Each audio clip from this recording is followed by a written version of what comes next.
Good evening, everyone. Just pass you over to David Murray. Good evening. Nice to see you all once more. We've had a happy event in the Murray household in the last week in that my son had his birthday. And so I've been in nostalgic mood about when I first saw my children and my first words to them as I picked them up, as the midwife gave them to me and made sure that they were round the right way. My first words to them were in the form of a prayer, and it's that prayer that I want to pray for you this evening. It comes from the book of Numbers. It's called the Aaronic prayer, Aaron being the brother of Moses. But I just want to bless you with these words. The Lord bless you and keep you. The Lord make his face to shine upon you and be gracious to you. The Lord lift the light of his countenance upon you and grant you peace, now and forevermore. Amen. Amen. I wish you well. Thank you. Please be seated.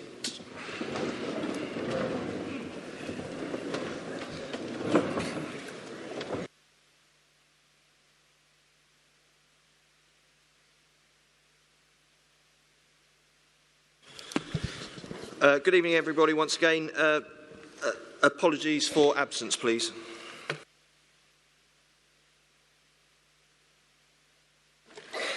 Thank you, Chairman. I've had apologies for absence from Councillor Overton and Councillor Cawthron. Thank you. Thank you very much.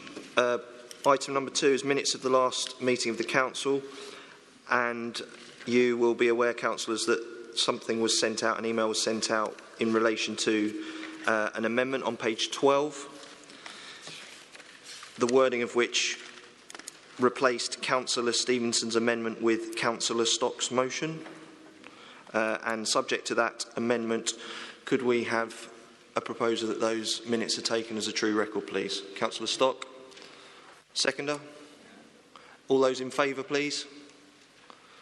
Thank you very much. Declarations of interest. Are there any, please?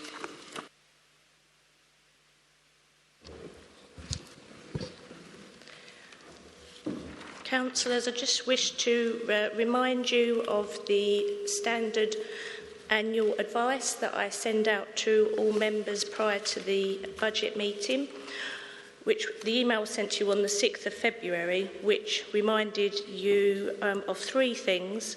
One of them is that you're not required to disclose declarations of interest for the fact that you live in the district in relation to the budget and setting the council tax, as that is a blanket exemption under the Code of Conduct.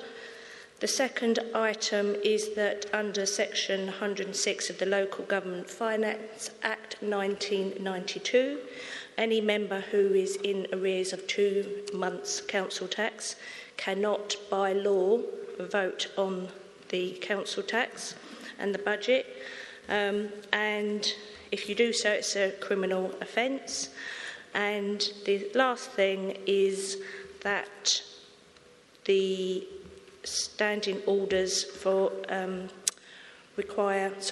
the local government standing orders regulations require a mandatory vote on the budget, a named vote, and that any amendment to as well will also be a named vote. That does not apply to the housing revenue account item on the agenda.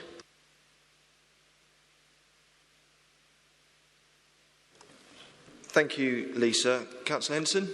Yeah, just advice from the monitoring officer. There are a number of us here tonight who are also parish councillors, and the budget does relate to parish councils. I just wonder if we need to declare an interest. No, that would be fine. I would regard that as this blanket exemption.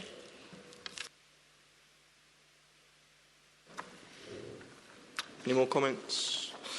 No, thank you very much. Item 4, It's been some time since I've had the pleasure of seeing all of you together, and continuing in the positive nature in which I've presented my year so far as chairman to you, I can only tell you it goes from strength to strength.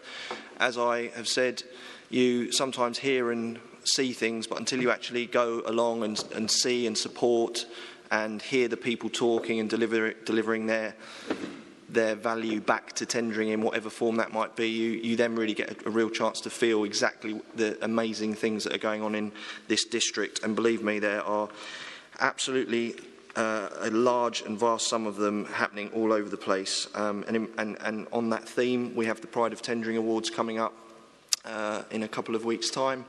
And I know some of you have already committed to attending that event, and I openly invite any more of you that may not have already done so to take up that opportunity to attend and to see and to reward and to celebrate with the fantastic people that have been nominated and will be presented awards on the night.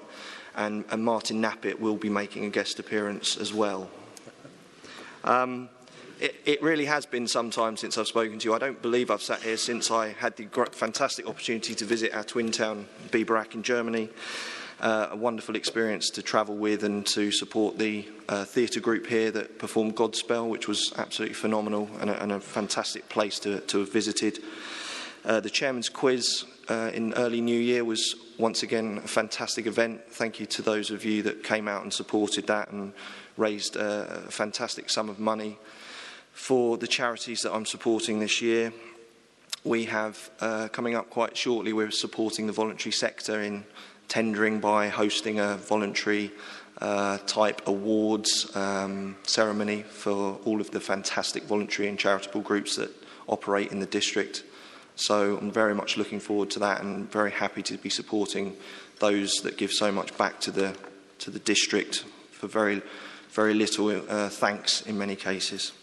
So I'm immensely enjoying my year, and as I've said and will echo again, if I can help or support any of you in your wards, whether that be for any particular reason or purpose, then please do get in touch and I'll be more than happy to take the time to visit you. Thank you. Announcements by the Chief Executive. Thank you, Chairman. I have two announcements. Mr. Chairman, Council will be aware that it is a requirement under Article 2.06 of the Council's Constitution that if a member exceeds 4 months without attending a meeting of the Council or attending a meeting of a committee or subcommittee of the Council, either as an appointed member of a committee or subcommittee or as a substitute member of a committee or subcommittee, that shall be reported to the next Council. Therefore, in accordance with the said Article 2.06, I formally report that Councillor Overton has exceeded 4 months without attending a meeting of the Council or attending a meeting of a committee or subcommittee of the Council, either as an appointed member of the committee or subcommittee or as a substitute member. The last meeting that Councillor Overton attended was the meeting of the Community Leadership and Partnerships Committee, which was held on the 7th of October 2019. However, members, Councillor Overton has recently contacted me and has informed me that she is currently suffering from ill health. My second announcement is in relation to Councillor Peter Harris. Mr. Chairman, I formally report that pursuant to Regulation 10, brackets B, close brackets, of the Local Government Act, Committees and Political Groups Regulations 1990, Councillor Peter Harris has served formal notice on the Council that he no longer wishes to be treated as a member of the Tendering Independence Political Group. I further report that Councillor Harris, pursuant to Regulation 9B of the Local Government Committees and Political Groups Regulations 1990, has served formal notice on the Council that he wishes to be treated as a member of the Conservative political group. That notice has been duly countersigned by the leader of the Conservative group, Councillor Stock. Councillor Stock has not exercised his right under Section 15, brackets 1, brackets little e, of the Local Government and Housing Act 1989 and Regulation 17, little c, of the Local Government Committees and Political Groups Regulations 1990, for a review of the allocation of seats to political groups to be carried out. This report is for members' information only. Thank you. Thank you. Statements by the Leader of the Council, Councillor Stock.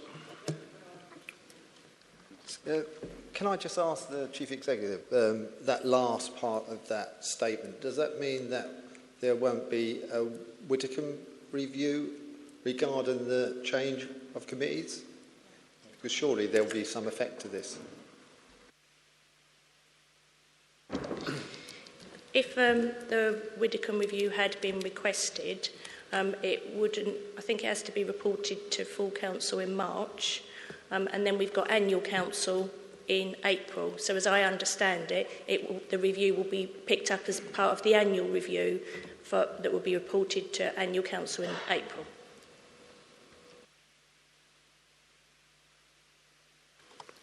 Statements by members of the Cabinet? No, thank you very much. Agenda item 8, report of the Cabinet. Executive proposals, General Fund Budget and Council Tax 2021. Councillor Stock. Well, I move the motion on page 15 and mostly 16 as printed.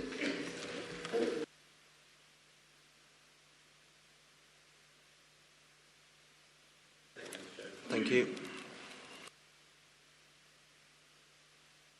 Councillor Stock. Thank you, Chairman. The General Fund, Chairman, the protection of frontline services, the key foundation of our 10-year financial plan, is once more the crucial and significant deliverable in the budget we have in front of us tonight.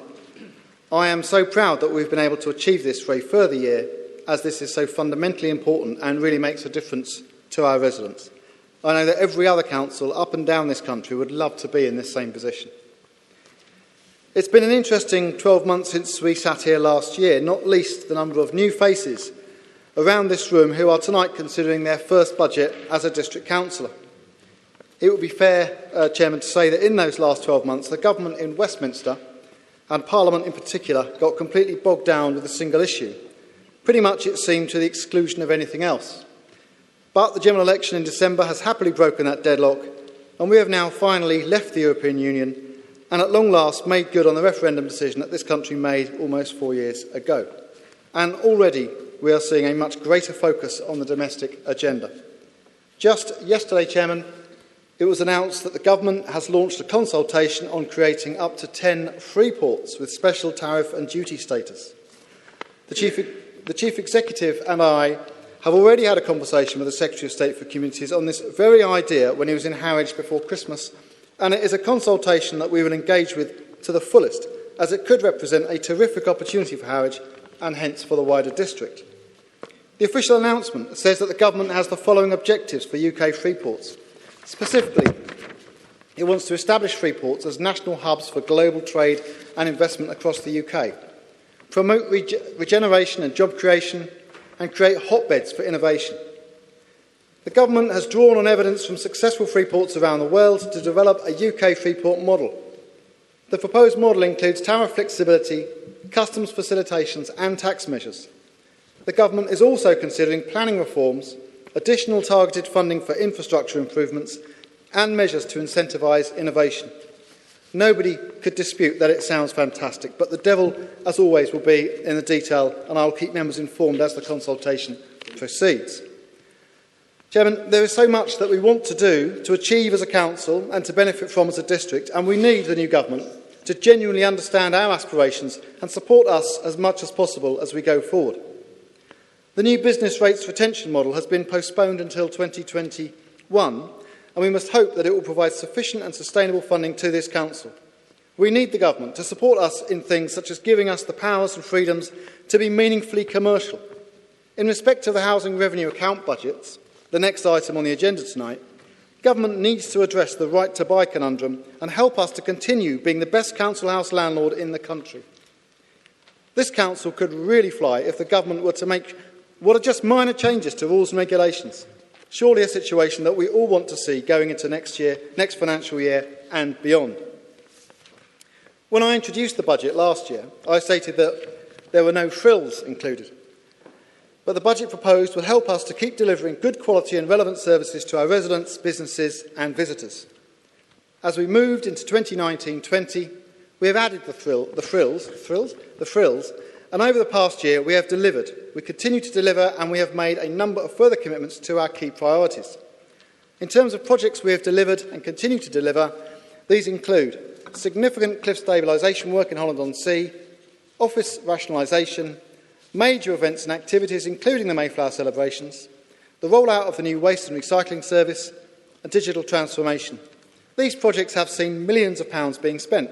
In terms of digital transformation, such projects can seem a little invisible, especially to our residents, but it provides a foundation for us all in what is an ever-increasing digital world. It has also given us more resilience in areas such as business continuity, given the significant cloud migration project that remains in progress and which is highly relevant as we see the world respond to the current coronavirus outbreak. In terms of further commitments, over the last few months we have committed funding to key projects, such as rejuvenating Clacton Town Centre, the Starling site and Milton Road redevelopment, works to Clacton Leisure Centre and the Tendering for Growth initiative. These projects, along with others in the pipeline, will see further significant investment in our district. Setting aside funding is a prudent thing to do, as we can demonstrate that our commitments are cash-backed and not just ideas that we hope to fund in future years if we have enough money. However, I do appreciate that whilst committing money is a necessary part of the budget-setting process, our residents only really see what is actually delivered on the ground. Therefore, the actual delivery of projects and initiatives is key, and behind the scenes, the cogs and wheels have been slowly pieced together to give us a stronger platform going into 2020-21. Some of the cogs and wheels include a new project appraisal approach, developing a corporate investment plan to deliver against our priorities, recognising necessary additional staff capacity in areas such as public realm and engineering services, additional disabled facilities grant coordinator posts, along with additional enforcement support. These various ingredients are now coming together, and we should start seeing the associated benefits as we head into 2020-21. To protect frontline services, we first have to protect our underlying revenue position. Although this will take the form of a number of individual actions, one significant piece of the jigsaw has already been put in place in the form of an asset improvement fund. As we have discussed before, expenditure on our assets is expensive and we cannot rely on the underlying revenue position to generate the sums necessary for this type of investment. We have therefore set aside £1.134 million to invest in our assets, especially in terms of contributing to our commitment to be carbon neutral by 2030. As I mentioned earlier, we are developing an investment plan to support the delivery of our corporate priorities. This will draw together funding from existing budgets and therefore may include the reprioritisation of funds already set aside. It will also help us to provide a clearer understanding of external funding opportunities and give us the focus to chase money that is made available by various funding bodies at different times of the year. We are still in the first year of a new administration, and with the items I listed earlier, along with those that will be emerging over the remaining 3 years of this term, we should not only see our own money being ploughed back into the district, but by also working hard at our partnerships and constantly and with relentless positivity making the case for tendering, we will be attracting external funding into our area. We've been extremely successful at this in the past, and I have no doubt we will continue to be so in the future. In terms of putting money back into the district and leaving in match funding, I want to announce 2 new investment funds tonight. The first is a rural and urban infrastructure fund that looks to unlock economic growth through improvements to infrastructure, and I plan on allocating the full £1.2 million of New Homes bonus for 2019-20 to this new fund. The second is a tendering community fund that seeks to support community groups and organisations that in turn support the residents and local communities across our district. I will be allocating £500,000 to this new fund from the Council's New Home bonus allocation for 2020-21. Chairman, hang on. The Rural and Urban Infrastructure Fund will follow the lead set with the budget I moved way back in 2011, when we allocated £3 million to a Coastal Improvement and Enhancement Fund. As members will doubtless recall, that budget decision, coupled with a vast amount of partnership collaboration and hard work, led in an incredibly short period of time to a £37 million scheme, the largest of its kind in the country, that gave us 5 kilometres, over 3 miles of new beaches and the protection of our coastline from Clacton to Holland. It is my hope that this new Rural Infrastructure Fund can be used in a similar manner to kickstart a much bigger project or projects to bring about vital improvement to key infrastructure within the district. Examples of the kind of schemes I'm thinking about could include a new road and rail crossing at Manningtree Station, a bypass for Thorpe-le-Soken, or even the proper upgrading of the A120 from Hare Green to Harwich. Obviously, and I want to make this clear, the £1.2 million in this fund will not of itself be anywhere near enough to pay for any of those projects outright. But just as we did with the coastal improvement works, it could provide the seed funding necessary not only to demonstrate our serious commitment, but also to provide the technical framework necessary for such projects to progress and succeed and to attract the large-scale funding they will require. In respect of the Tendering Community Fund, I see this as a successor to the hugely successful Big Society Fund, with a lead portfolio holder and cross-party representation on the panel that reviews and approves applications for grant funding. A key condition of awarding grant funding would be the generation of match funding. I'll be asking officers to get going on these two initiatives and bring something back to members as soon as possible to ensure we can make this money available to organisations as quickly as we can in 2020-21. Let me now talk about our commitment to being carbon neutral by 2030. Money has already been set aside to develop a long-term action plan, and the £1.134 million put into the Asset Improvement Fund should also help us support the required actions needed to deliver against our commitment to tackling this issue.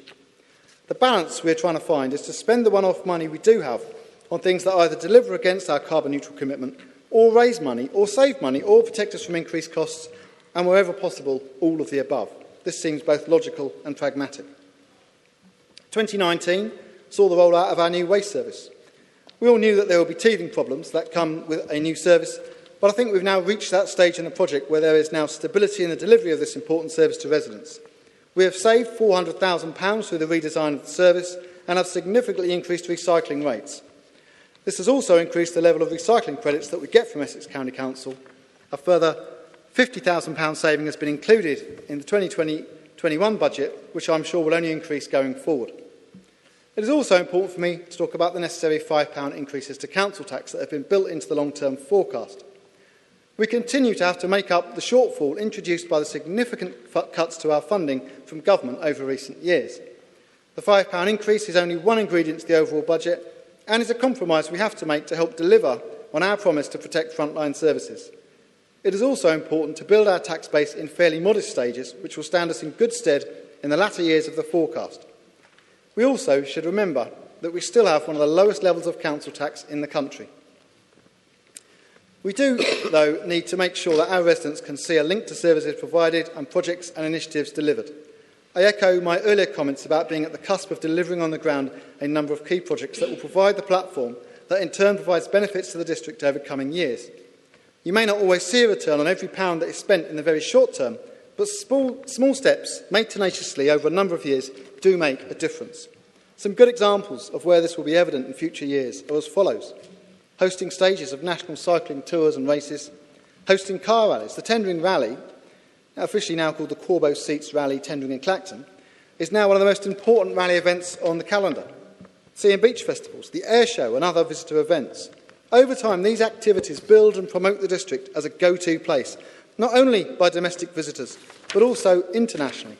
This can only be good news for our local economy. It really puts Tendring on the map, a position that will be further enhanced by other major events such as the upcoming Mayflower celebrations, where the council is of course playing a key role.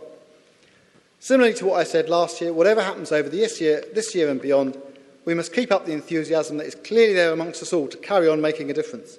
Let's carry on with good and honest debates and make well-informed decisions supported by our excellent officers. At every cabinet meeting where the budget's moved before this council meeting, for the last several years I've asked opposition group leaders and members to come up with any suggestions and let me know in advance if they can. I've had a couple of suggestions come forward from the last cabinet meeting, both of which don't form part of this budget as such, but they are both being looked at seriously and I am planning to take them forward. And finally, Chairman, I want to thank all officers and members, particularly those involved with the Resources and Services Overview and Scrutiny Committee and its chairman, who have worked so diligently to get this budget before us tonight. It genuinely is a lot of hard work, obviously for officers, but there's an awful lot of hard work goes in by members. I also want to mention that I appreciate the positive and constructive engagement of group leaders at cabinet meetings throughout the year, as some really good points have been raised that have helped to shape our understanding of the issues and facilitated better decision making. I hope that spirit will continue as we go forward. We really are on the cusp of providing some major projects and initiatives, so it is going to be a very exciting year ahead. Chairman, I commend this budget to the Council and I call on all members to support the 2020-21 General Fund budget being proposed tonight. Thank you.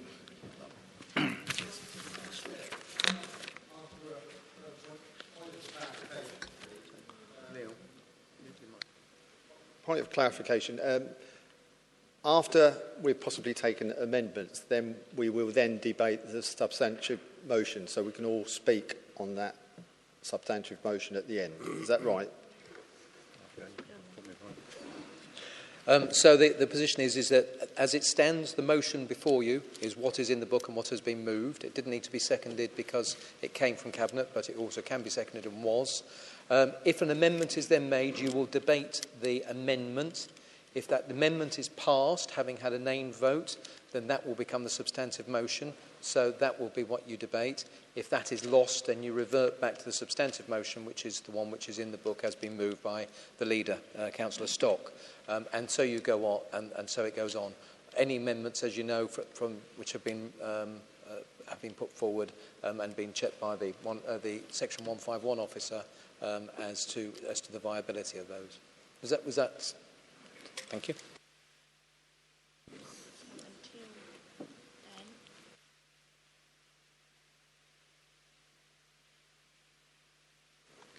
Councillor Clifton, did you have your hand raised earlier to talk?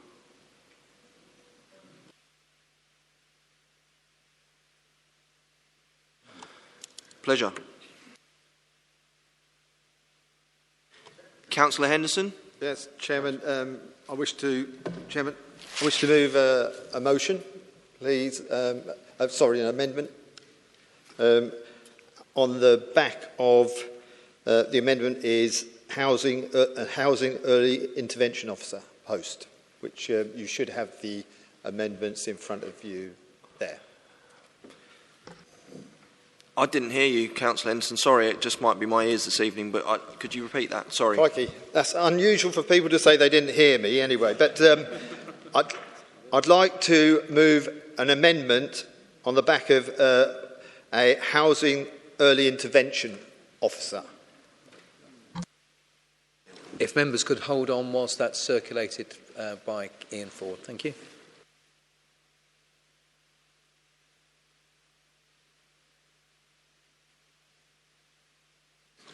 Whilst the amendment is being circulated as per Councillor Henderson, just to clarify for members, this is a one-off figure, which is a 3-year fixed cost of £100,000, and it would be met from, as it says on there, the unexpected revenue support grant, which we received additional. But it is a one-off, but it's a 3-year post fixed term.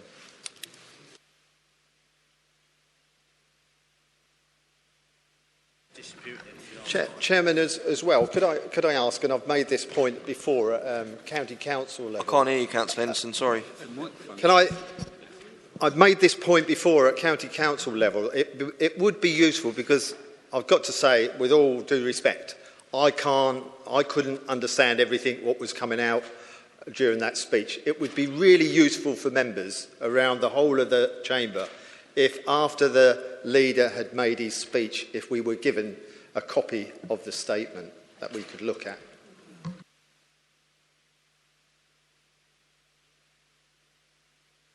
Yes, Councillor Stock, thank you. No, I think it's a good point. I mean, I would love to have been in a position to send out a copy of the speech in advance, but the trouble is it's a moving feast, as you'll appreciate.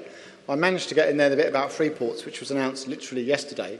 I would have liked to have made reference to the HS2 announcement, because that's quite a key thing that has an impact on us, not least the £5 billion that is announced for cycle paths and to improve public transport. That's massive, and we're going to want to get a share of that for this district. That was literally 12:30, I think it was. The Prime Minister stood up to make that announcement, and that was just too late for me. In an ideal world, I would get it out. I certainly think you're absolutely right, Councillor Henderson, that it's quite a reasonable thing for the speech to be handed out, even as I'm doing it. So I'm more than happy that we should do that in future. It's a good point. Councillor Steady. Just on the same vein, could the leader just clarify the position on the Coastal Protection Fund? Because again, I was.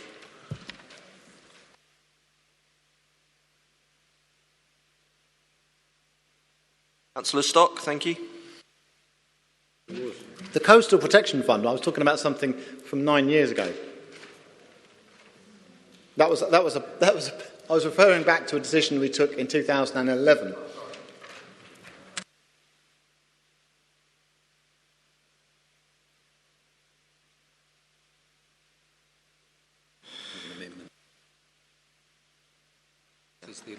We're looking for a seconder on that amendment.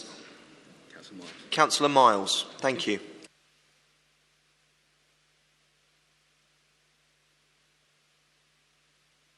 Chairman. Councillor Stock, yep. In anticipation of other amendments, would it make sense that all amendments that are planning to be put tonight are chucked out at the same time, so we can sort of consider them? I know we'll take them all individually. We wouldn't want to fetter our discretion, or we'll get told off by the Chief Executive. But if they could all be handed out now, we could sort of consider them all and... yeah, I agree. The same thing. It is the same thing, and I agree, and I'm agreeing with you.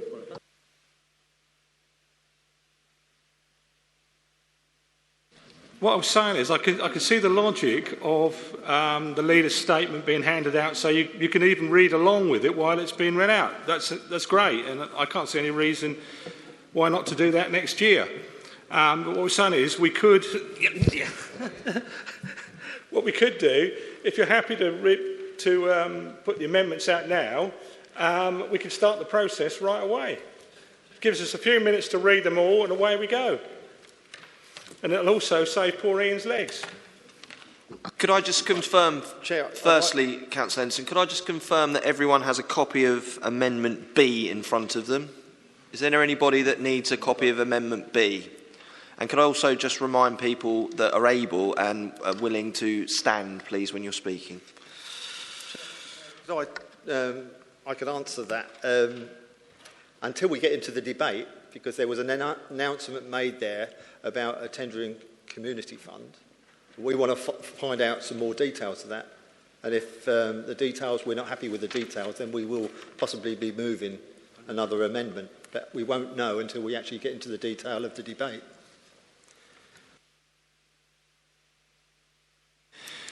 Okay, let's come in. Looking for speakers on Amendment B then, please. Councillor Henderson. Thank you, Chairman. And I have pleasure in moving this amendment, which I'll read, that this council agrees to the funding of a housing early intervention officer post for a fixed period of 3 years at the total cost of £100,000 to support families in critical need of help when faced with difficult housing circumstances such as the threat of homelessness. The cost of this would be met from the £393,000 unexpected revenue support grant received during 2020-21. Chairman, I say this because I should imagine I talk for lots of members in here when I say there are occasions when we dread the phone ringing with someone actually phoning up saying they're about to be evicted and they're about to receive their county court letter to say that they've got to leave their home. I've been involved in cases like that, and as I'm sure, as I said, several members here have. I've been involved with families where there's children involved, where I've had to come over to the housing department here, and while I've been here, I've sat there and watched families sitting on those chairs, actually anxious, worried, sitting there in hope that they're going to get the answers that they actually want. But not just that, hoping that they can get some of the support they actually need because they're already in that position where they don't know which way to turn because they're facing a few weeks and then being made homeless. They don't know how to actually arrange home to school transport because most of the temporary accommodation is actually here in Clacton. When I have families actually moved over to from Harwich, they don't know how they're going to get their children to school. In the limited amount of time, we believe this is actually being helpful, this position, to the portfolio holder, because he says in the draft housing strategy that homelessness is increasing and we are desperately short of accommodation in all sectors. So we are working with the public and private providers to provide a range of housing models in that district to meet our residents' needs. Our new homelessness prevention and rough sleeping strategy will be published later this year, and we will set out our plans to deliver more accommodation, improve partnership working and stress the need for early intervention. I've spoken to people at Colchester Council and they have 3 welfare rights officers to support those families. I have walked away from that housing department and I'm sure the housing officers feel as frustrated as I have because they haven't got the answers. They haven't got the houses, they haven't got the accommodation. But what we could do with those families is take a lot of the stress off of them by that housing officer actually passing them over to help them and guide them through some of the problems they've got. It may be arrears that they need to set up. It may be, like council officers do, they offer them the deposit for housing. It might be that they help them with this home-to-school transport, what they need on a temporary basis while they move into a possibly temporary accommodation away from their home. And this is going to continue because your housing strategy already says that the increases in homelessness, there are increases, and the lack of private rented accommodation is getting worse. So it's not going to go away, this problem, overnight. We haven't got the houses, we haven't got the accommodation for these families. This is a desperately needed answer to some of the prayers of those people who turn up at those council offices wanting support and help at that hour they desperately need it. Thank you, Councillor Henderson. Councillor Stock, just... just briefly, Chairman, I'm just... having heard Councillor Henderson speak on this, I'm happy to accept this amendment, Chairman. Thank you.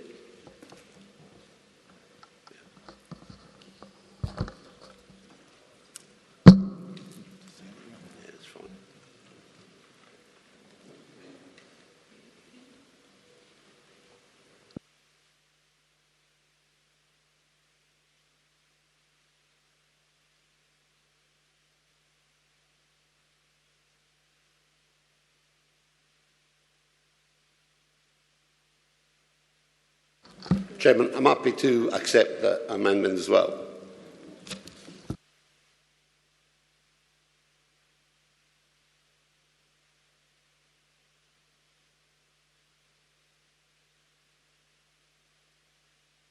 Okay, thank you, Chairman.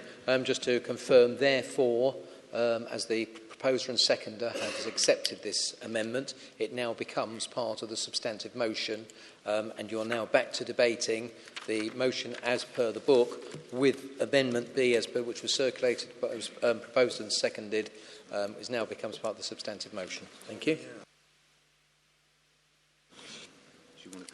Thank you. Councillor Miles. I was delighted to be able to second this amendment this evening, but needless to say, I'm more delighted with the response from our leader across the floor, because I'm one of the councillors who has worked intensively with at least half a dozen families over the last 18 months in Walton, all of whom have had children, and all of whom have taken days and days of my time because there's been a huge gap in the provision of supporting them. And I respect this because I've sat on housing boards in Suffolk County Council across the whole of Suffolk, and I understand that housing officers have to have their professional boundaries. But I also know how crucial it is that these people who are facing eviction and who have young children, and also as a school governor, I've had the great sadness of seeing the decline in children, and children as young as 10 self-harming. I've had a family recently, 3 children put into a single bedroom in the hotel in Clacton, and, literally within a week, the child was self-harming, and 10 years of age. So I am absolutely delighted that this is... that the leader has responded so positively, because, believe me, there is a desperate need for this service in this area, beyond what housing officers have to do, which is their statutory requirements. What we need is officers who are there to help children who are moving into temporary accommodation, be it a hotel or, 6 weeks later, some 2-bedroom flat. But we don't want those children to relocate their schools because they're still only in temporary accommodation. It's crucial for their mental health and their educational attainment that they remain in the schools that they're familiar with, that they get the support of the head teacher and the senior management team and their own personal teachers. So I am really pleased about this outcome. Thank you very much. Thank you, Councillor Miles. Councillor Allen?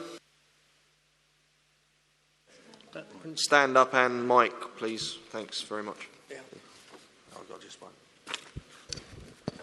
Yes, I'd like to move an amendment following the recent agreement to 4 additional officers, 2 in the public realm, 2 in engineering, building and engineering, to support improvements to the overall appearance of the district. Council agrees to fund further essential capacity of an additional 2 officers in 2020-21 at a cost of £44,000. This cost will be met from the net £393,000 unexpected revenue support grant receivable in 2020-2021. Do you have a seconder? Chairman, reserve my right to speak. Thank you. Thank you, Councillor Fowler. Can we turn our mics on? We've got to stand and do the mic. I know it's a complicated thing.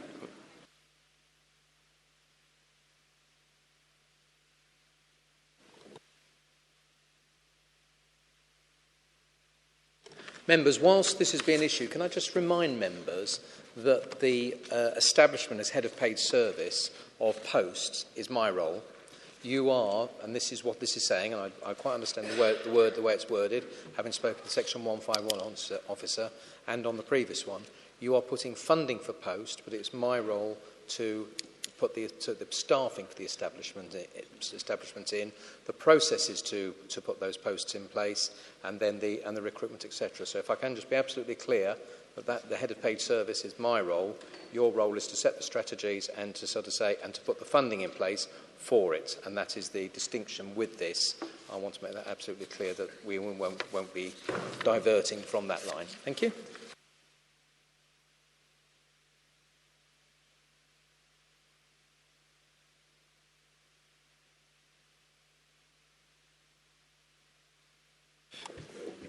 Could I just confirm that everyone has Amendment C in front of them, proposed by Councillor Allen and seconded by Councillor Fowler?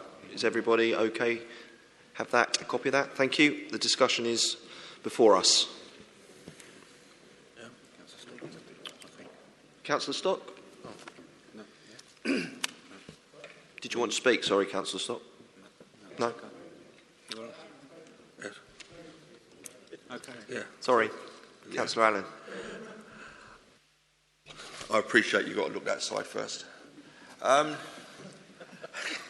Well, yes, I think there's not a member here that's not had anyone come up to him, even before I was back on the district, and talk about just the area, the mess. It doesn't look like, it's not a place to be really proud of. I know we put in extra effort in the summer, and when we invite all our visitors coming down here, and we have all the tourists and whatever, but it's the rest of the year. I would like to see, this is only a small extra, I would just like to see more emphasis put on tidying up our district. The weeds, I doubt if there's a councillor here that's not had someone complain about the massive amount of weeds last year everywhere. It just wasn't being seen to. It's the overhanging verges, and it's all this, really, it's minor stuff, but if you keep at it and keep doing it, it will come round. And all I'm asking us to do, and that's in every area, is that we make our residents proud to live in this district. Because there's a lot of them whining at the moment when they see the state of some of the areas.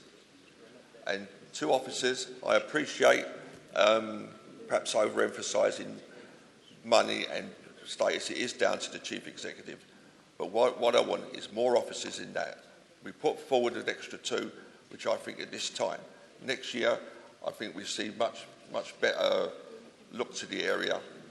And what that does then, when people see their area looking nice, they start behaving and making it look nice.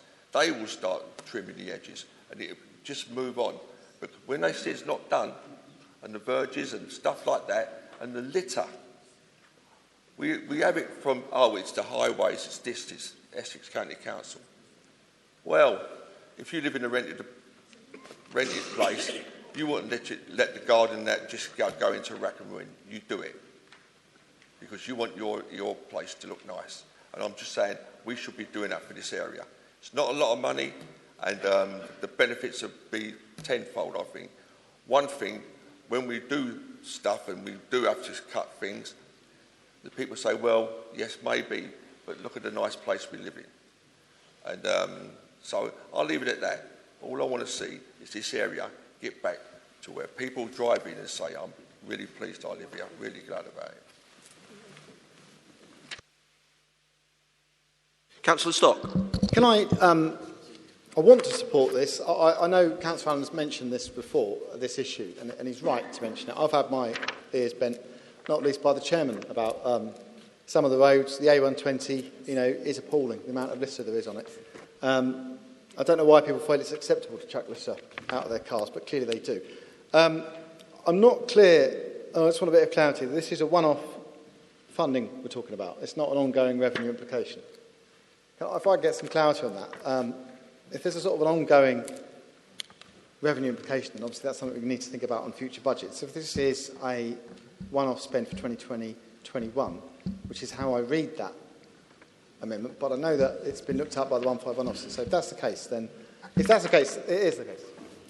Yeah. If I'm sorry, Chairman and Councillor. Just to be clear, as it is written, it is a one-off for 2021 at a cost of £44,000, which will come out of the 393. So it is only a one-off cost for 1 year, and so it will be a fixed term. Thank you. In that case, Chairman, I'm happy to accept it. I think it's a very good proposal. And happy to accept that as well as second. Chairman.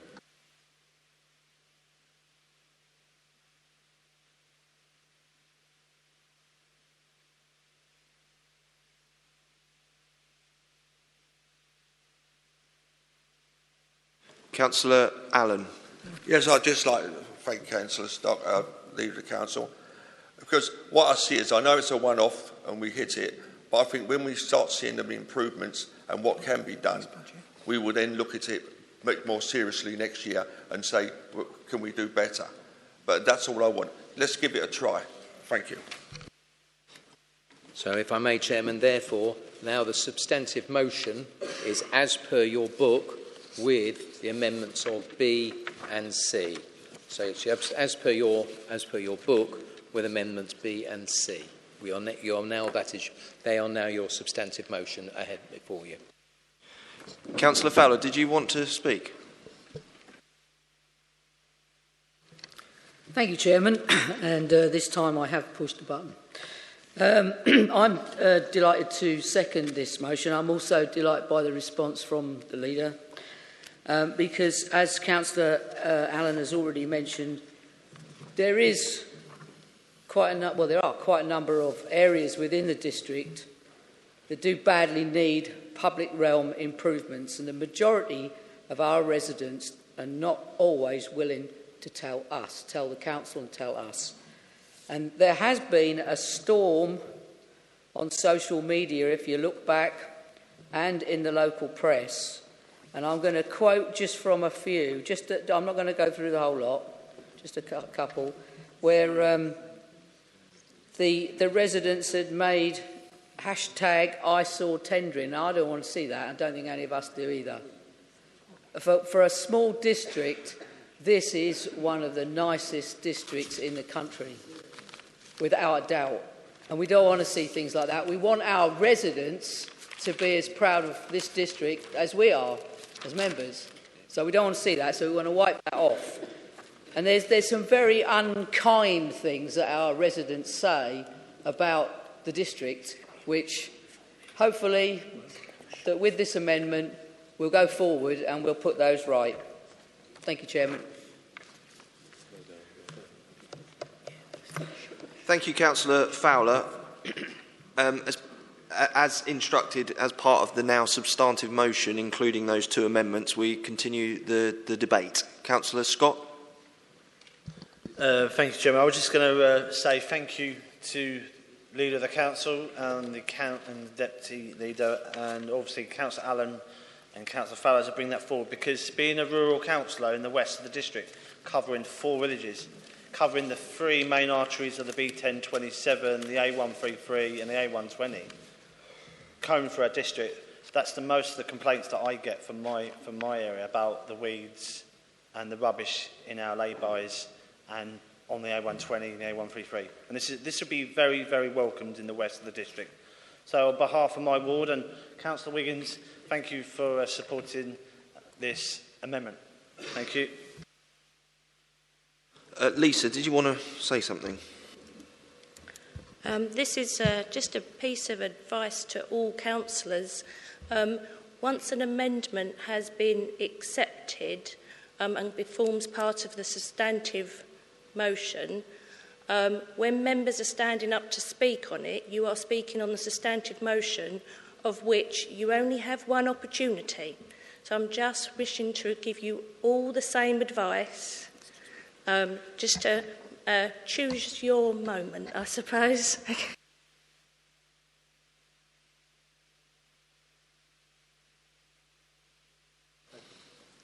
Sponsored silence. Councillor Bush.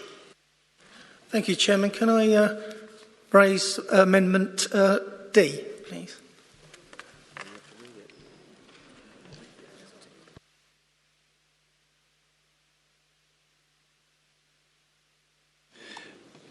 Be my guest, Councillor Bush. Please tell us your amendment.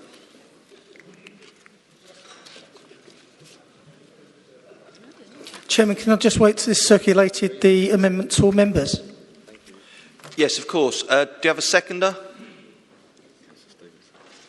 He does, Chairman. Thank you, Councillor Stevenson. We'll wait for the document to be passed round.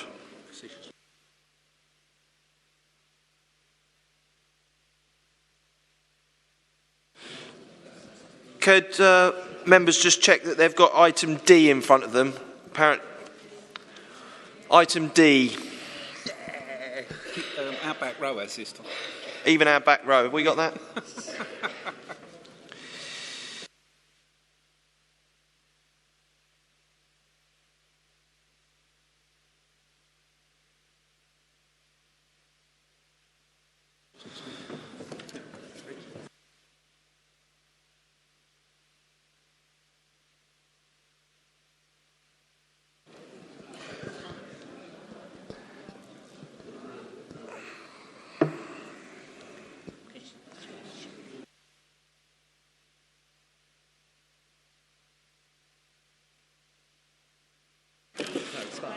Thank you, members, for your patience in supporting our Chief Executive reaches 10,000 steps for the day.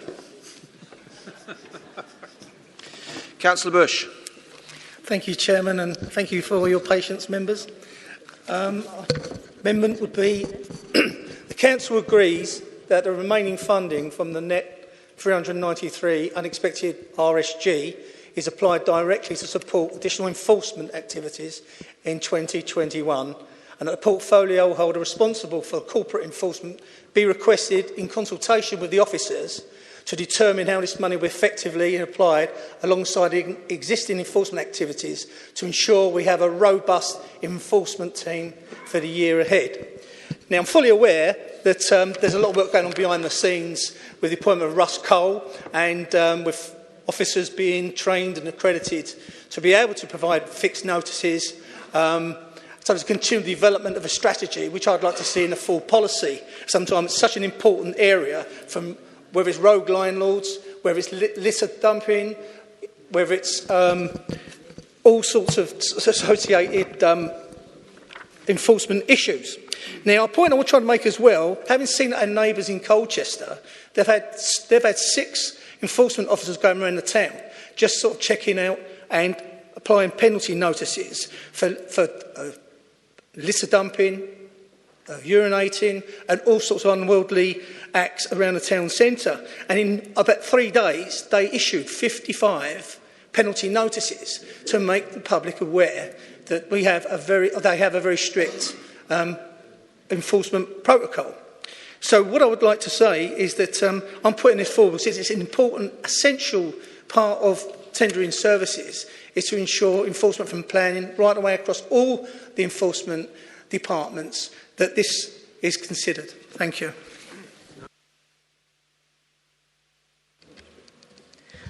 Before you go into debate on this amendment, can we refrain from referring to officers by the personal names, please?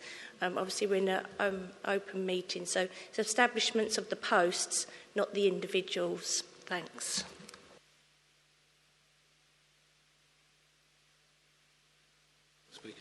Any further speakers?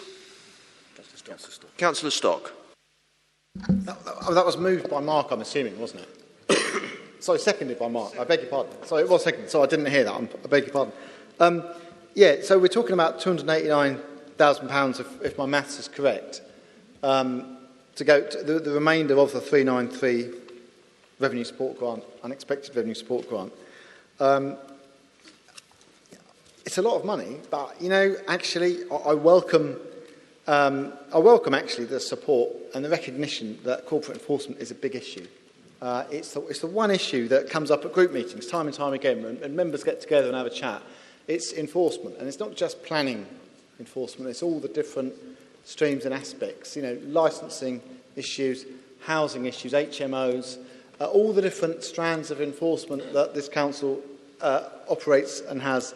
And having that resource available, yeah, I can see that could easily. I mean, you've only got to think about Basildon, and they had a problem with a massive and illegal traveller encampment. It cost them £8 million. So suddenly, this amount of money doesn't seem that enormous, even though it clearly is a lot of money. So, you know, actually, Chairman, I think we should. I'm happy to accept the amendment. I think so. Again, it's a positive and constructive suggestion, and I welcome it. So, thank you, councillors.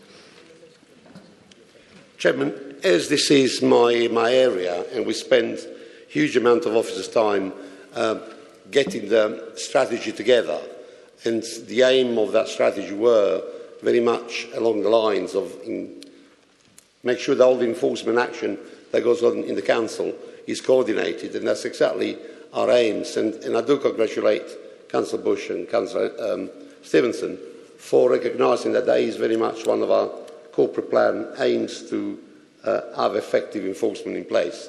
And that money will be very well received, and it is there, it is unallocated, it was a windfall, and like the leader said, I'll be very happy to accept that. Yeah.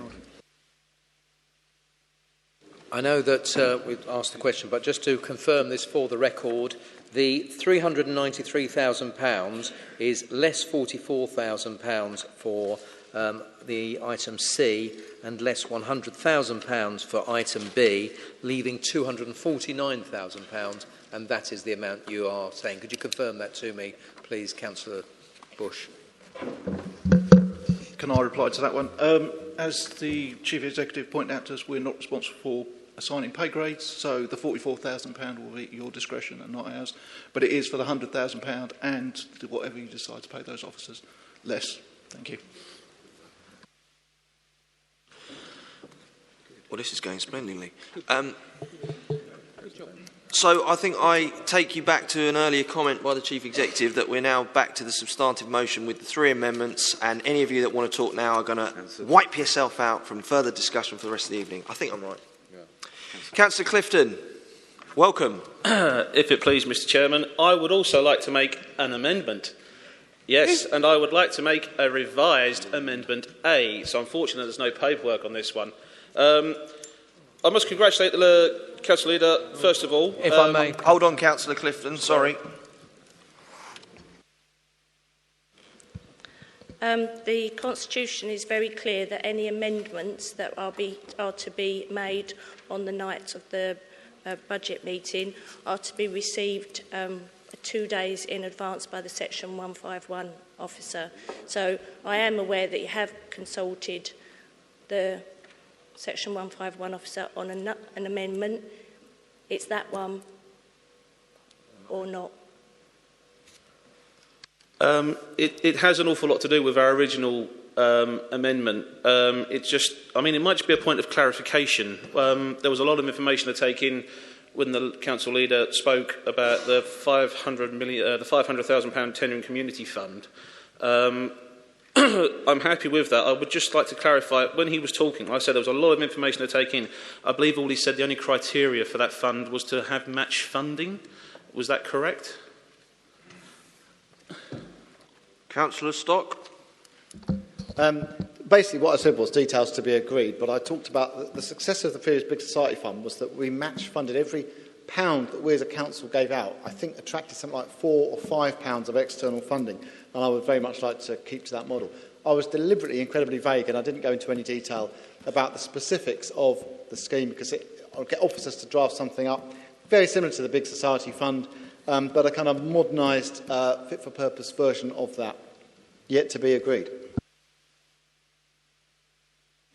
Okay, that's a fair point of clarification, because I was just a bit concerned that the only criteria for that grant was match funding, and I had concerns that funding can go all out. But if there are still details to be agreed, I withdraw my amendment. Ugh.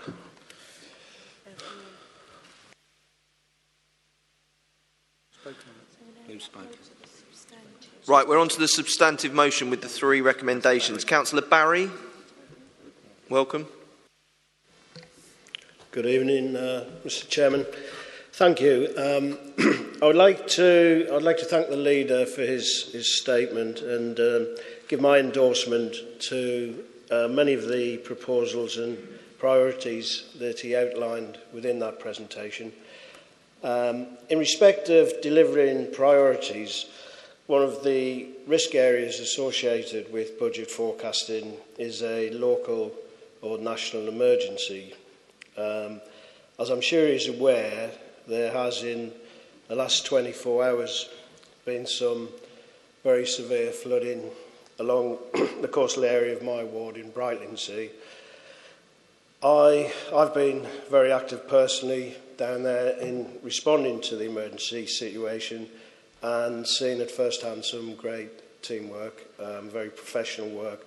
I would like to pay tribute to the timely response of our own town council staff and record particular thanks to the Tenrin Council staff from the engineering team and support services whose response today has been exemplary in dealing with some of the incredibly challenging issues that were faced by the unexpected surge and flooding along Brightlingsea Promenade.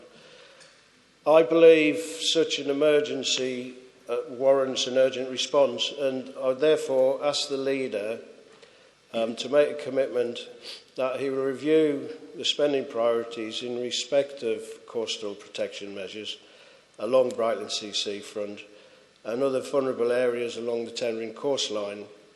And in the longer term, I'd commit this council to fairly extensive liaison with the Environment Agency to review our flood defence measures, particularly along the Colne Estuary.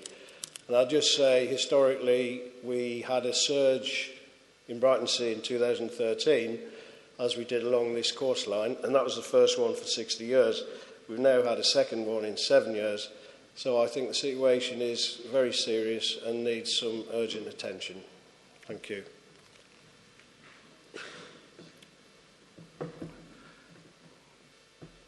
Councillor Henderson.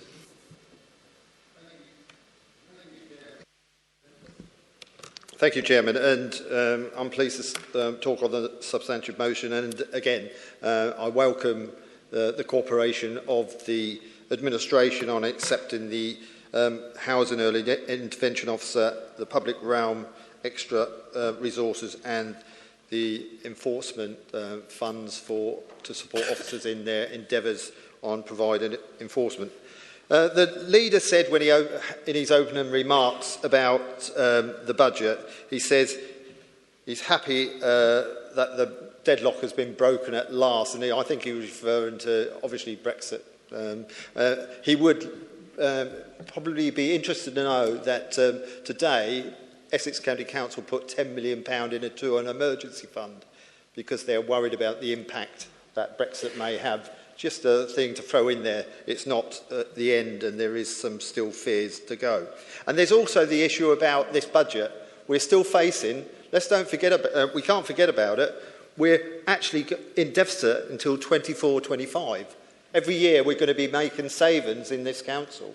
And we've already made lots of savings. We've already seen officers go over those years, very experienced officers that we've all have got to know and know how reliable they are. We also haven't seen the local government fair funding formula introduced yet. We don't know what that is. We've got this one-off payment this year. We're not sure what's going to come next year. We're just hoping and praying that the government's going to come forward and support local government. We haven't seen the business rate retention, the results of that. That's been ongoing for years and years, being put back and put back. We don't know what clauses are going to come with that, what penalties there may be on local government, what responsibilities local government will have to take. And we haven't seen the new Prosperity Growth Fund, which is supposed to replace the European structural funds, which actually support areas like Jaywick, because they support areas of inequality. So the government hasn't put anything in place to make sure that we have those grants to local government, because local government is going to leave a massive billions of pounds black hole that they rely on in the future. So it'll be interesting to see, and that will be hopefully this council, along with other councils, will be making making representation to the government to make sure that that funding is provided to areas such as Jaywick and areas of deprivation, such in my area as well, such as Pier Ward as well, because something needs to take the place of those European funds. Just while I'm on my feet, it would be useful to say that the comment was made about that 500,000. We welcome that, and we were going to move that funds for a Tendering Community Fund anyway. It'd be interesting if the leader could say in his response that he's already hinted to it, that there will be the same cross-party working group set up to actually administer that fund, so we all got insight into how that's going. And the public rail one, if I could just finish, Chairman, I'm really pleased you've done that, because he mentioned, the leader, on all the good things that are happening across this district. They are, and it's keeping our officers very busy and really good. That is a really good news story. Whether it be in Harwich, whether it be in Clacton, whether it be in Walton, whether it be in Frinton, there is a lot going on. But those officers get stretched to those different areas when those events are happening. Councillor Henderson, can you wrap up just so a little bit quicker? This is a really good response to make sure that those areas where some of those events are not going on are still maintained, and that we get a good quality of life for the residents who live in those areas, and those areas are maintained to a good, clean and quality standard. So thanks very much for the leader and the administration for supporting us tonight. Thank you. Thank you, Councillor Henderson. Councillor Stevenson. Thank you, Chairman. Some of you may be aware that for some of us, this is our second full council budget today. And I'd just like to point out the massive difference in how the two councils conducted themselves. For me, I went to Essex County Councils today. There were amendments put forward by the various parties. They were voted down by a show of hands, and then the administration put theirs forward. Tonight, we've put forward our amendments. One by one, the administration has listened, talked amongst themselves, and decided to accept them. So I would like to personally thank the leader, the deputy leader, his cabinet, and the supporting members for including us in this budget. And I'd like to just point out that this is the most positive full council budget meeting I've ever been to. And I feel that that's the tendering way. Thank you very much. Hear, hear, Councillor Stevenson. Well said. Would you like to wrap up, Councillor Stock? Councillor Allen. First of all, I'd just like to thank the 151 officer for all the help we were given to do this. I mean, we're not all mathematical geniuses on council procedure, but it's nice to have that guiding hand there and a voice to put us right. Of course, Lisa as well, who tells us you can't do that. And then you've got our chief executive who said, it's my job, what you interfering. But as I say, if we're wrapping it up now, I'd just like one more clarification on the 500,000. You know, I'm not going to move anything. We say it's going to be like the big society, but this is the Tendering Communities Fund. Just make sure that when you organise the committee, the working party, all that, to look at this, that you include, say, all parties, just like the climate one, because we can all provide sort of evidence on local groups, information about, in our areas as well. So if you could just look at that, I'd appreciate it. Thank you.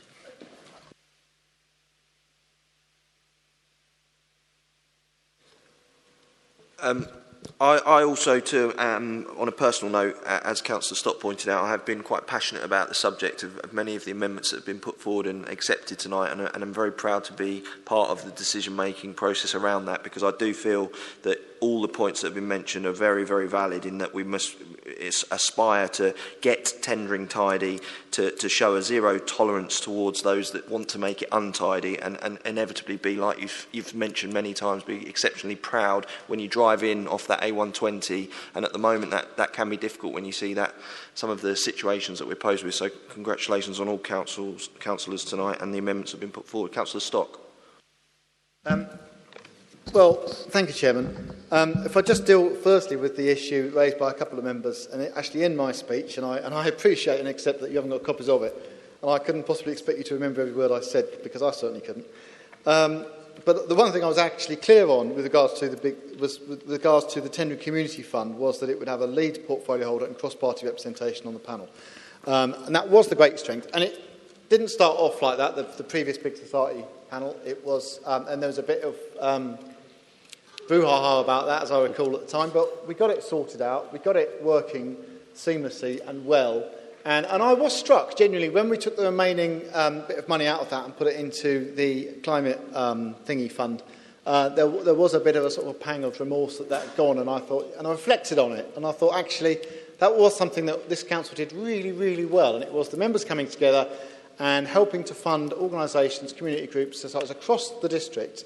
And I think it was a force for good, and hence I was happy to refer to that again, but it's a very kind of open thing at the moment. No details have been firmed up other than that basic principle will definitely underpin it. If I just refer back, Councillor Barry spoke about the brightness funding, and yes, I did hear it. I suppose it's no surprise we've got the springtime, we've got terrific weather. The winds don't appear to have abated since Saturday night.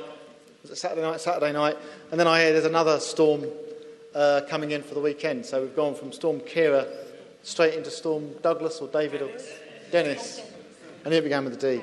So we're getting back-to-back storms. And this district, and actually Councillor Fowler, when she spoke on an item earlier, I agree with everything she said, apart from when she said Tendring is a small district, because we're not a small district. We're actually a very large district. We've got the longest coastline of any district council in the country, and we've got a long and sometimes tragic history when it comes to our coastline. I was referring at the last meeting in response to a question from a member of the public about St Osyth, about people drowning, people dying in this district. I think it was 37 people died in Jaywick in 1953. And that may seem like an awfully long time ago, but there's plenty of people around who remember it very well. And yes, I'm more than happy to paraphrase Councillor Barry, I'll ask officers to come up with a quick and dirty piece of work on a review of what's happened, particularly in Brightling Sea, and to look at our position going forward and whether we have got a strong general reserve fund, which is exactly what that is for, is to deal with emergencies, and we as a district face those emergencies all the time, so that's why we have those reserves there. So we are prepared as much as we can be, but I will get officers to look into that. Councillor Henderson talked about Brexit, I think, which is a brave thing to do. I didn't mention the B word, but I've just mentioned it now. Yes, I was talking about that. And you again asked about cross-party working, and I completely agree on that. The EU structural funds, I think one of the reasons why people were so keen to vote to leave the EU is because they didn't see that funding getting spent in this country. They didn't see the blue signs going up that you see whenever you go on holiday abroad. You see blue signs everywhere saying millions of pounds spent by the EU, and people weren't seeing them in this district, in the most deprived communities, and that's why they were happy to vote to leave. But that's a whole other issue. And Councillor Stevenson thanked us, and that was big of you, and I appreciate that. Let me say that typically budgets on councils are done on entirely political lines. So the administration says this, the opposition say, well, what about tweaking it a little bit? And it's like, no, because you said that, and you're sitting over there, we're going to say no. I like to be reasonable. I try to be reasonable. I take Councillor Henderson's point absolutely on board that it would be sensible if in future the speech given by the leader on the budget is made available to members at the beginning of the meeting. And I will, and I'm happy that that's enshrined in the Constitution. The Working Party can look into that. In fact, and I'm happy to take a lead. The next meeting that we've got is to receive the State of Tendering statement. And for those that haven't enjoyed that pleasure, Councillor Allen remembers doing it himself. It's great fun.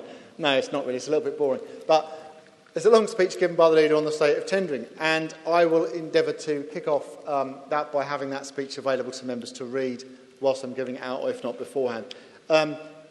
We asked if the amendments could be made available, and I can understand why you don't want to make amendments available, but at the same time, we don't always want to look at things in an attempt politically to destroy them or stop them or prevent them. Sometimes it's like, can we support this? And tonight, you know, it's the first budget of a new administration. Lots of people sitting here tonight, as I referred to in my speech, doing their first budget. And, you know, I like to be positive and constructive myself, and I like to respond positively to positive suggestions from other people. So, as I said at the Cabinet meeting, I had 2 specific suggestions from members, and they're being looked at by officers, and meetings have already happened on those. So, you know, always try and respond positively if I can. And I actually think that the amendments moved, tackling issues that do affect us in the district. I mean, no one can pretend that we can solve all the problems of the district simply by recruiting staff to work for the council. But I think there are some good things that can come out of these decisions today that have been moved by the opposition, so I applaud you for moving them. Thank you. And I commend, Chairman, the budget with the amendments that we've agreed to accept to the whole council. Thank you. Thank you very much, Councillor Stock. Very well put. Can we move to the vote then, please? Thank you, Chairman. As a reminder, the General Fund budget requires to be a named vote. So therefore, it is as per your papers on page 15 and 16, and also amendments which were circulated and have been discussed and were then accepted and therefore became part of the amendment, part of the substantive motion of B, C and D. So that's pages 15 and 16 and an amendment B, C and D, which all became the substantive motion. So I will read your name out. Please say whether you're for, against or abstain to the budget. Councillor Alexander. Councillor Allen. Councillor Amos. Councillor Barry. Councillor Bray. For. Councillor Broderick. Councillor Bush. Councillor Calver. Councillor Casey. Councillor Chapman. Councillor Chittock. Councillor Clifton. Councillor Codling. Councillor Coley. Councillor Davidson. Councillor Davis. Councillor Fairley. Councillor Fowler. Councillor Griffiths. Councillor Carlo Guglielmi. Councillor Val Guglielmi. Councillor Harris. Councillor Ivan Henderson. Councillor Joe Henderson. Councillor Paul Honeywood. Councillor Sue Honeywood. Councillor King. Councillor Knowles. Councillor Land. For. Councillor McWilliams. Councillor Miles. Councillor Morrison. Councillor Newton. Councillor Placey. Councillor Porter. Councillor Scott. Councillor Skills. Councillor Steady. Councillor Gemma Stevenson. Councillor Mark Stevenson. Councillor Stock. Councillor Talbot. Councillor Turner. Councillor White. Councillor Wiggins. Councillor Winfield. Councillor Winfield, sorry. Thank you. I think I know the outcome of that one, but I'll just wait for the figure. Thank you, members. That's unanimous.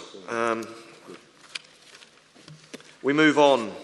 Item number 9, which is a report to the Cabinet of the Executive's proposal, Housing Revenue Account Budget 2021. Councillor Stock. Thank you, Chairman. I'm just scrabbling to get the right page, 161. Bottom of page 161, I would like to move that recommendation. Does it need a second? I can't remember. Thank you, Councillor Stock. Councillor Honeywood? I'd like to second, please. I know it's not required, but I'd like to. Thank you, Councillor Honeywood. Chairman, Councillor if I may, Stock. Housing revenue account budget. As mentioned earlier, there are many new faces in the room who will be considering a general fund budget for the first time. But in terms of the housing revenue account, this is the first time that it's been in front of any of us at a full council meeting, so quite a timely change to previous arrangements. In terms of size and scale, the housing revenue account, HRA, is on a par with the general fund, with expenditure in excess of £13 million each year. It's a relatively quiet year budget-wise, but one of the highlights is the government's removal of the requirement to reduce rents by 1% each year. As we have said before, this was unsustainable and has already taken a considerable amount of money out of the HRA. We estimate that it will have taken over £30 million out of the account over a 30-year business planning period, money that could have gone into building new homes and improving existing homes. Hopefully, people therefore see the proposed 2.7% rent increase as sensible, prudent and necessary to support the HRA budget to continue to remain strong and allows the Council to make the right investment in people's homes. The average proposed weekly rent is £82.42, which I think represents good value for money. When speaking about the HRA, it always seems a good time to reflect on the right to buy. We know it is unlikely to be something that the government are ever going to do away with in England, so lobbying for such an outcome will likely fall on deaf ears. But perhaps a more productive approach would be to suggest ways to make the right to buy sustainable. This is something we've done already with officers when officers met with representatives from MHCLG last year. We made some sensible and credible suggestions on how the government could balance their political commitment to continue with the right to buy with making it financially sustainable for local authorities. Looking ahead to 2021-22, we will need to revisit the 30-year business plan in light of the emerging housing strategy, but we are operating from a really strong base both financially and reputationally. We are still faced with a number of risks over and above the right to buy issue, such as the outcome from the Grenfell inquiry. As set out in the report, we all want to ensure that our tenants live in safe and comfortable homes, and we would never put money ahead of individual safety. The proposed increases in rents has enabled a £281,000 contribution to be made to the HRA Capital Programme, so we can really get stuck into delivering new homes for local people going into the next financial year. In terms of new homes, I talked earlier about seeing actual delivery on the ground, and I would urge everyone to look at the great progress we are making in Jaywick Sands with the 10 new houses really taking shape. We said this council would build new council houses, we are doing it. In echoing some of those comments made during the introduction of the General Fund budget, we now need to keep on delivering, as we can only demonstrate that we are doing the things people want us to do by them seeing it actually happen. So, Chairman, in conclusion, this proposed budget enables us to keep moving forward positively. I commend it most strongly to the Council and I call on members to support the 2020-21 Housing Revenue Account budget that is being proposed.